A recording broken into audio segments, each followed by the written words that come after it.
Exile, you have wandered far to arrive at the shores of my lake.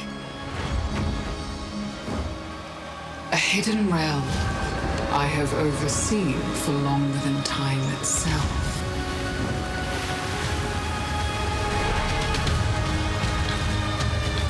These waters harbor deadly secrets.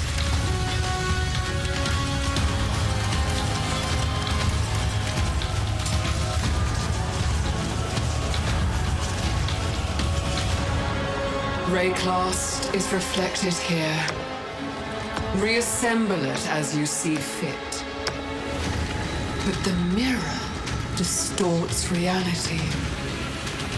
Beware the image that strikes back.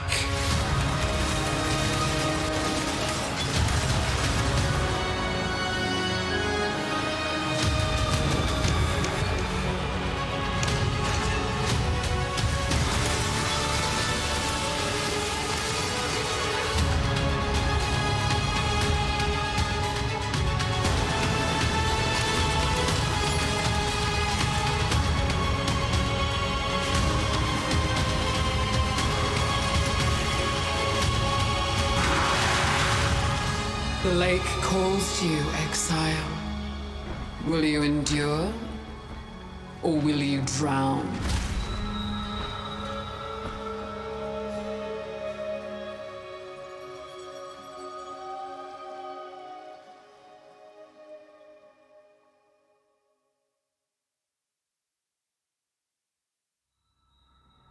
In the Kalandra Challenge League, you will travel to the mirrored lake that granted Kalandra her powers of reflection. We want you to experience the story for yourself, so I'll avoid spoiling the details here. When you get to explore the league next week, you'll find out more about Kalandra and her motivations. Your experience with Kalandra so far is probably of her coveted mirror, which duplicates items by reflecting them. The lake itself has the power to reflect entire encounters from elsewhere in Rayclast. As you explore the lake, these reflections emerge from its mirrored surface. Sometimes these reflections are encounters with hordes of monsters, and sometimes you'll encounter extremely powerful foes, reflected from elsewhere in Rayclast. Often, reflections involve League content, such as this encounter with a Harbinger boss. As you play through the League, you'll occasionally encounter a set of columns protruding from the ground, with a mirrored tablet on top. This tablet invites you to construct a custom set of encounters at the Lake of Kalandra, offering a series of different reflections to place in whatever layout you wish. Each of these reflections represents an encounter that you must defeat when you next travel to the lake. Once you have assigned a reflection to every location on your mirror tablet, which will take a few areas, you can open a portal to the Lake of Kalandra itself.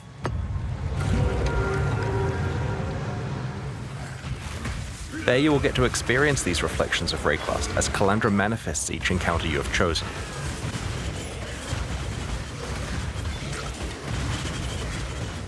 But as you push farther out onto the lake's shrouded waters, you will find each encounter to be more difficult but more rewarding. This difficulty value counts up by 1 for each location away from the entrance the encounter is. Players wanting the best rewards will try to engineer tablets that have long, windy strings of encounters, reaching very high difficulty values by the end.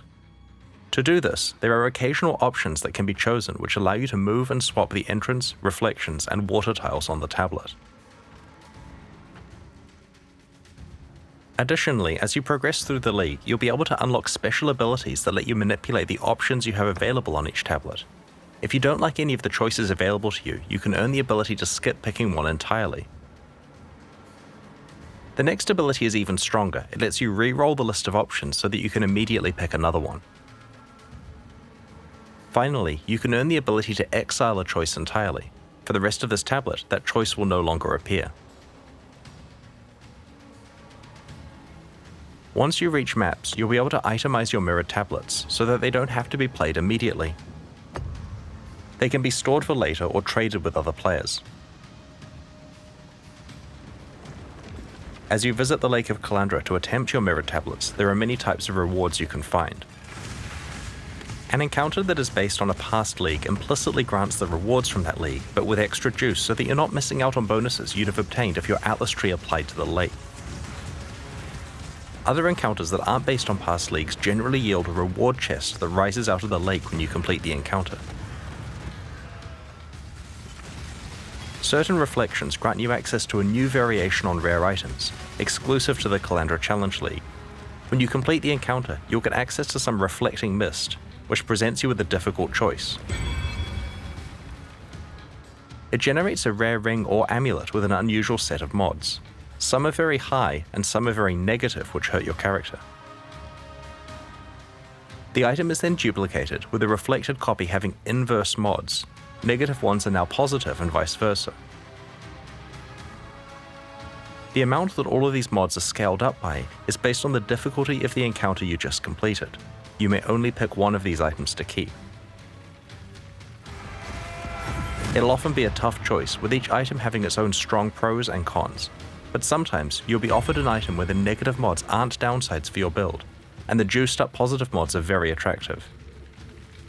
There are also some special new jewelry base types that you can rarely receive from this process. One rare and difficult encounter rewards you with an advanced version of this crafting process. It allows you to bring your own ring or amulet, distorting and reflecting it with the same process described before. The mods are scaled up in value and some are randomly negated. The reflected copy has the inverse set of negations. It will certainly be tempting to gamble with some of your best jewelry to try to double the values that really matter for your build and negate the ones you don't care about. If you're very lucky, you may find a special League-exclusive unique ring at the lake. Kalandra's touch mirrors the effect of your other ring. The Kalandra Challenge League has something for everyone. It's an out-of-area combat league where you build your own sequences of encounters. It lets you fully dictate your desired level of risk and reward and fully customize what content you play. It features a powerful crafting system, valuable rewards, and offers a glimpse into the lore of one of Path of Exile's most iconic characters. We can't wait to play it with you next week. In every expansion leading up to Path of Exile 2's release, we'll be improving Path of Exile's endgame with new content to explore and new ways to customize your endgame experience. In the Lake of Kalandra expansion, we're introducing Atlas Memories. They aren't a League feature, they're part of the core game, affecting standard and persisting once the Kalandra League has ended. In maps, you'll very rarely find a memory item, which represents a set of memories that an NPC has about their past. Something special happened to them while exploring maps, and you're able to experience those events for yourself. Let's have a look at a couple of examples. In this Atlas memory, Kirik tells you about the time that he stumbled across a staging ground for a Harbinger invasion of Rayclust. Each successive map you play in the sequence has more and more Harbinger portals and invaders that you must deal with. This is a memory of Nico's, where he entered a sequence of maps that were entirely consumed by permanent breaches, like a Breachlord's domain. He survived to talk about it, but will you? Right-click a memory and apply it to a completed map on your Atlas. It'll mark out a series of adjacent maps that the Atlas memory will span. When you next talk to the relevant NPC in your hideout, they'll tell you about their recollections and will allow you to start exploring the memory. Each map in the sequence is provided for free by the NPC, and you'll be able to roll it like usual before running it. Because these maps are memories of the NPC, they are not affected by your Atlas tree. However, the content is generally as difficult and rewarding as a fully specialized Atlas tree would cause it to be.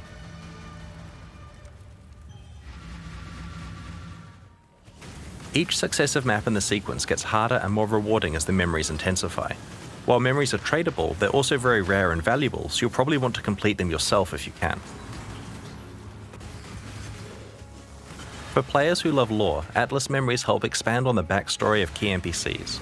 For players wanting to try out different League mechanics at quite high levels of juice that they haven't specialized their Atlas for, memories let them do this without a bunch of respecking. And for everyone else, Atlas memories are a great way to earn some valuable items, if you're strong enough to complete them. The Lake of Kalandra expansion also contains a new unique map that I'm quite excited about. The Trial Master is back. This boss from Ultimatum, and more importantly the unique items he drops, have been sorely missed and will be making a return as the Tower of Ordeal's unique map in Lake of Kalandra.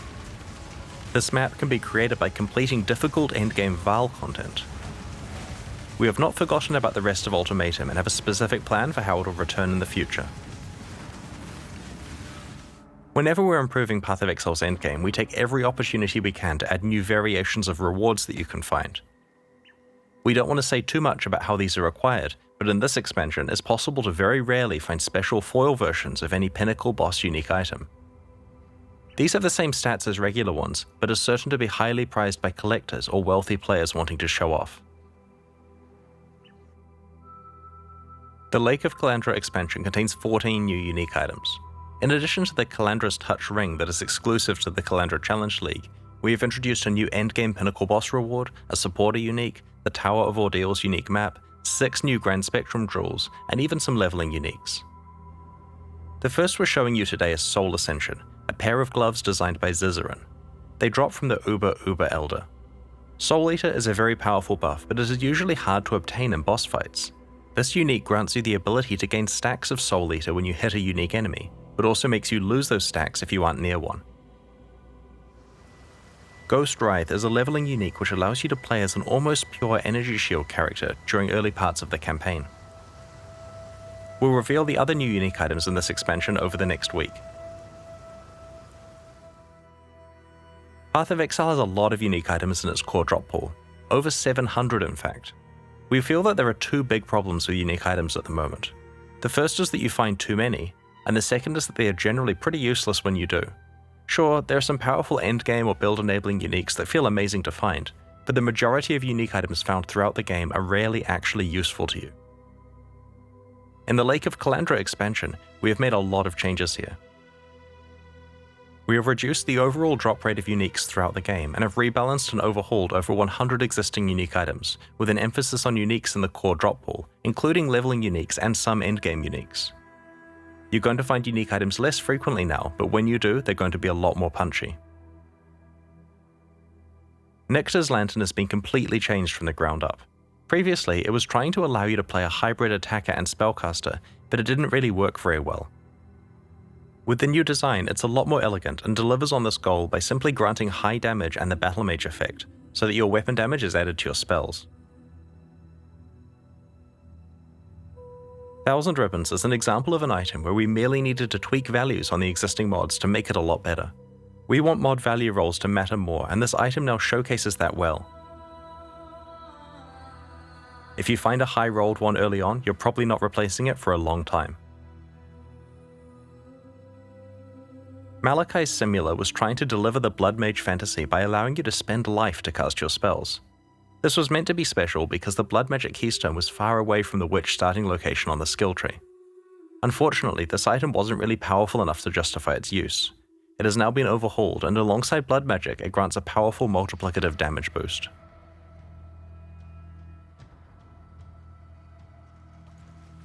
With over 100 uniques rebalanced in this way, your play experience is now punctuated by quite large bursts of power when you find one. We'll continue to examine the power level and rarity of more unique items in subsequent expansions. The Lake of Kalandra expansion includes 3 new skill gems and 1 new support gem. Alchemist's Mark is a new mark skill.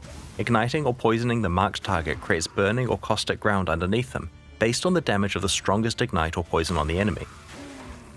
The damage of the ground effects also scales with Curse and Mark effect, providing a non-standard way to scale your build's damage. Hitting the marked target also refills some of your flask charges. This new skill opens up an extra source of damage for Ignite or Poison-focused characters, especially for Ignite builds that want an alternative to Flame Surge, or Poison builds that cause fewer, higher damage poisons. This high-level build uses Flame Blast, with 100% of the damage converted to Chaos, to inflict huge poisons on enemies. When Alchemist's Mark is cast on an enemy first, that enemy drops caustic ground when it's poisoned, scaled by those big Flame Blast poison hits, melting everything into a puddle. Galvanic Field is a new shock-themed spell. When used, you gain a buff, granting a small bonus chance to shock. When you next shock an enemy, the buff is consumed and the enemy becomes energized, repeatedly zapping themselves and nearby targets, a lot like Ball Lightning. If the energized enemy dies, then the energy sits at their location and continues to zap things. Galvanic Field's area of effect and zap damage scale with the strength of the shock on the target. While Galvanic Field is great for any build that shocks, you can even fully build around it, and use a skill with increased shock effectiveness like Arc to shock enemies and kill them with a ball of death. Lightning Conduit is another new shock-themed spell. A wave propagates out from the target location, causing lightning bolts to strike all shocked enemies in a large area. The damage is scaled by the strength of the shock on each enemy. Lightning Conduit cannot itself shock and won't hit non-shocked enemies at all, so the challenge with this skill is to find a way to consistently apply powerful shocks to your targets to make the most of Lightning Conduit's high damage potential and area of effect. This high-level build uses Wave of Conviction to shock enemies, before casting Lightning Conduit until they're obliterated. For longer fights, it can employ Galvanic Field to create a constant source of lightning damage.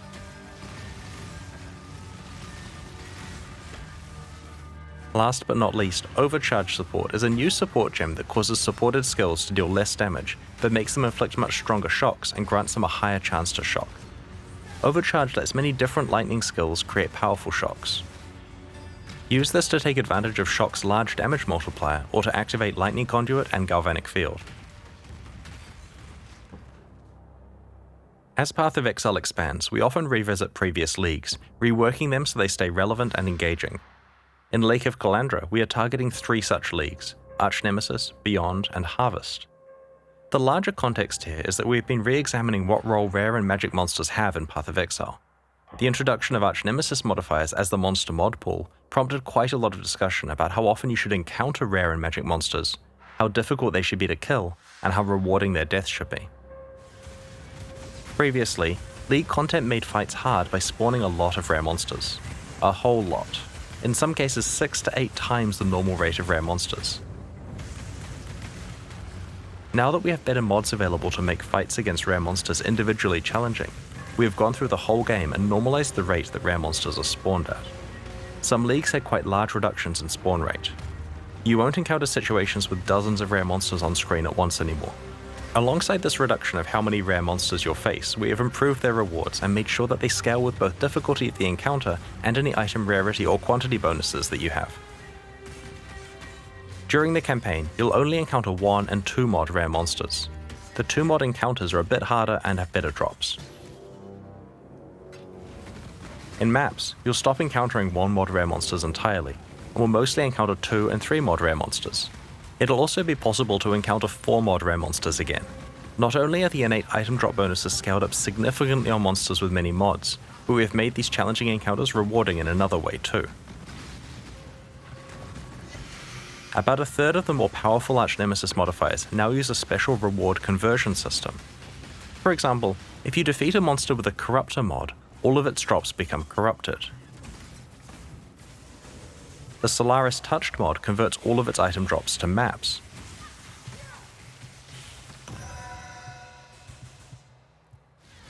The Katava Touched mod will cause the rarity of its drops to be upgraded by 1 tier, so magic becomes rare, rare becomes unique, and so on. If you're lucky, you can find these conversion modifiers on both the 3rd and 4th mod of a rare monster. This causes them to stack together. So if you kill a 4 mod rare monster with both the Entangler and Katava Touched mods on it, its heavily juiced drops will also be converted to jewels with their rarity upgraded by a tier. Due to the high amount of inherent item rarity that 4 mod rare monsters have, this may result in several unique jewels dropping. This conversion system is fully compatible with your item rarity and quantity bonuses, as well as the drop bonuses from all other Archnemesis mods. Going forward, we want to make sure that a lot more item reward mechanics scale with your character item bonuses. Get your Magic Find characters ready. As a result of this system, when you do encounter a rare monster with many Archnemesis mods, you are well rewarded for the difficult fight. We have also been listening to feedback about the Archnemesis mods that can spawn on magic monsters. Too many of them had external visual clarity issues like on-death effects. We have toned these down on magic monsters so that more of them are stat-based bonuses that aren't so spammy. Encounters that spawn a series of magic monsters now make sure to preserve the same Archnemesis modifiers between the monsters rather than rolling a different one for each monster. This will further help keep the game state understandable in hectic situations. Beyond was introduced in August 2014, initially as a hardcore-only challenge league. It's 8 years old now and certainly has several issues. Firstly, the art. Have you ever really taken a close look at a Beyond demon? It is literally a bandit from Act 2, dunked in red paint. The second issue is its balance. The number of magic and rare monsters spawned is so much higher than the rest of the game, and whatever problems that resulted in before are magnified now that rare monsters are meant to be more difficult. Beyond also spawns way too many unique bosses, which causes its own set of issues. In Lake of Kalandra, we have given Beyond much more than a fresh coat of paint. The Scourge have taken over the realm of the Beyond demons. The old bandit Beyond demons are gone. Summoning monsters from Beyond will now summon Scourge monsters and bosses. We have completely rebalanced the rate that Beyond monsters and bosses spawn at so that it's appropriate for modern Path of Exile. The new Beyond monsters can now occasionally drop the Scourge League's tainted currency items that allow you to modify corrupted items.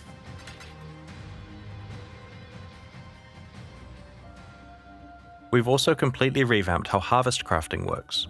Rather than being presented with a selection of crafting options that must be used immediately, you now receive itemized tradable life force of the appropriate color. This life force can be used later, in your own time, at the hoarder crafting bench in your hideout. Its crafting options are now priced in terms of this itemized life force currency. Tier 4 bosses are now encountered much more frequently and can drop a key to fight a Shabi. She yields special life force which can be used for a specific set of crafts.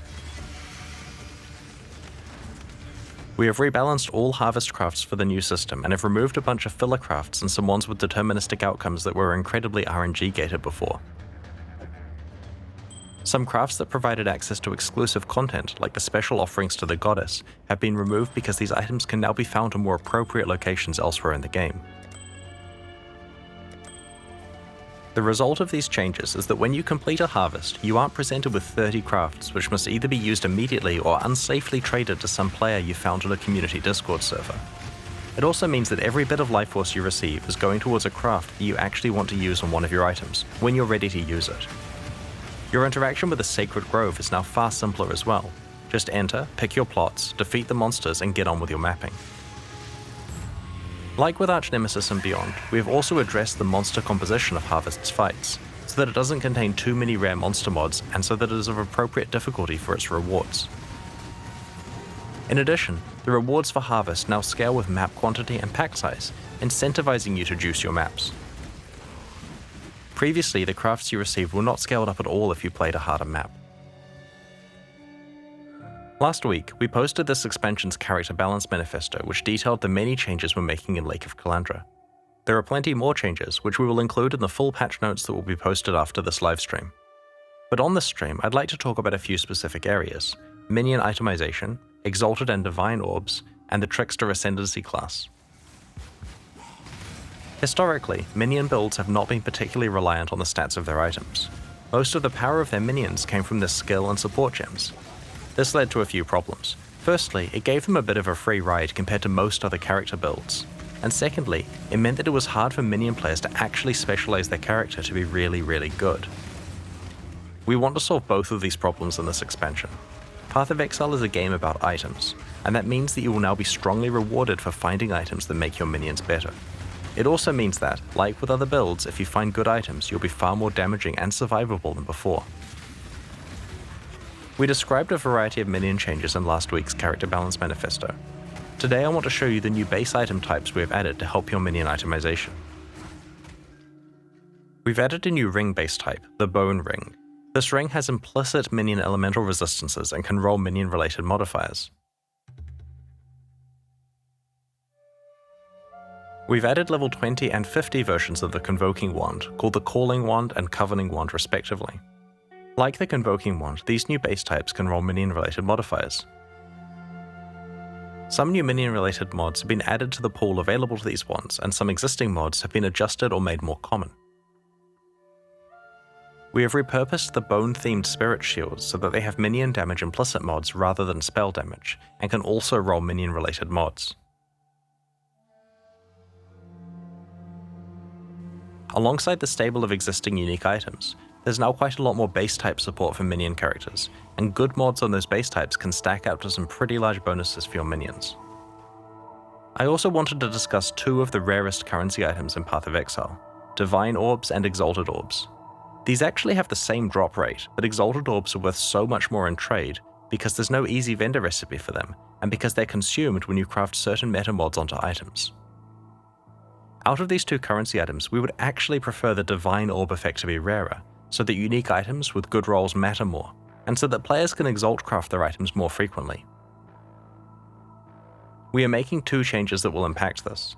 Firstly, we are changing the cost of crafting meta mods so that they cost Divine Orbs rather than Exalted Orbs.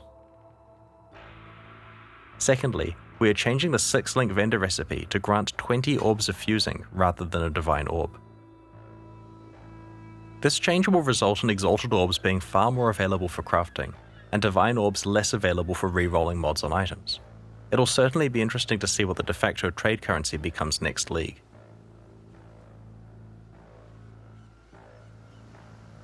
Next, I'd like to talk about the Trickster Ascendancy class. We haven't been happy with the state of this Ascendancy class recently. While it used to be quite powerful, we moved its defining feature, Ghost Dance, onto the main passive skill tree. Since then, it has had a confused identity and hasn't met the power level of the other Ascendancy classes. In this expansion, we have reworked the Trickster with a focus on establishing thematically appropriate defenses and ways to manipulate speed. One step ahead allows the Trickster to manipulate time in an interesting way. Enemies are slower than normal and cannot have their action speed raised above this value, such as through an acceleration shrine. Conversely, the Trickster is faster by default and cannot have action speed lowered below this value, effectively making them immune to effects that lower action speed such as freeze, chill, or temporal chains. Spellbreaker ties together spell suppression and energy shield in a powerful way. Spellbreaker grants some spell suppression chance, which is an effect that reduces damage taken from spells. The skill also starts your energy shield recharge half the time you suppress spells. Since Trickster characters tend to have a high evasion rating, you will be evading some hits and recharging on others, meaning that your energy shield recharge stays active most of the time. Spellbreaker also further improves defenses by reducing the damage you take from suppressed spells while on full energy shield. For those that want a different way to recover energy shield, the powerful Soul Drinker notable passive is no longer exclusive to Forbidden Jewels from the Uber-Searing Exarch and Eater of Worlds. Any Trickster can now allocate this skill. Polymath provides more bonus damage, life, mana, and energy shield on kill for each different type of mastery you have allocated. It reinforces the idea of a Trickster being a jack of all trades, and will lead to interesting decisions when planning your passive tree, trying to fit in as many different types of masteries as possible. Overall, the new Trickster is intended to be the Shadow's answer to the Champion, but faster. He should be an exciting option for players who want to get a lot of evasion, energy shield, and recovery out of their Ascendancy class while still being able to melt enemies. Alongside today's livestream, we're launching two new series of supporter packs, the Knight and Rogue packs. Each tier contains the pack's full face value and points, plus several exclusive microtransactions. These packs are only available during the Kalandra League and will leave the store forever in 3 months. Every microtransaction you are about to see is entirely cosmetic and does not affect your character's progression or power. The Knight Pack series contains 6 exclusive microtransactions, including the full Knightmaster armor set. The Aetheric Mana Flask releases a burst of mana upon activation, then draws in energy from the environment as your mana refills. The Hoarder's Stash is a stash skin that can be used in your hideout. As you place items in the stash, they hover above it until you're finished, before being sucked into storage. This is the Knightmaster armor set. While wearing its helmet, your actions are periodically duplicated by an ethereal copy of yourself.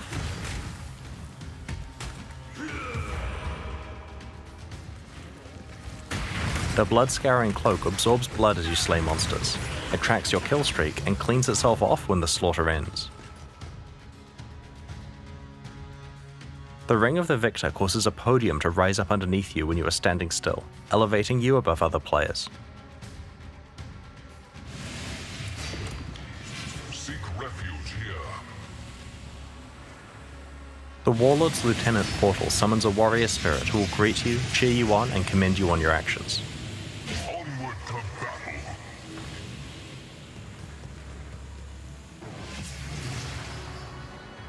The Rogue Pack series has 6 exclusive microtransactions, including the Rogue Stalker armor set. The Beast of Burden pet visually carries your items for you, becoming more laden with bags and packs the more full your inventory gets.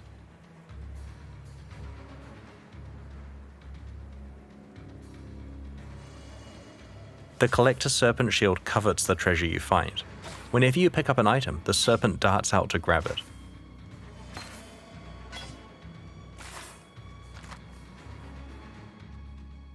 This is the Rogue Stalker armor set.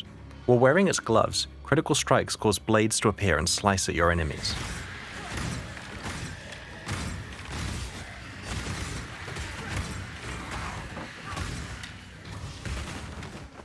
The Corpse Bloom footprints cause exotic plant growth in your wake.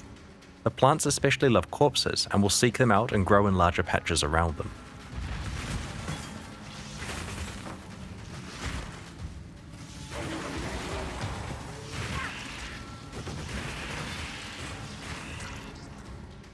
On the other hand, the Undertaker's amulet inters corpses for you, burying them and marking their location with gravestones.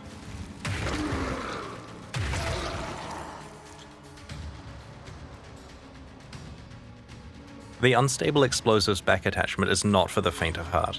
As your life gets lower and lower, it gets closer and closer to exploding. And when you die, your party members will certainly feel it.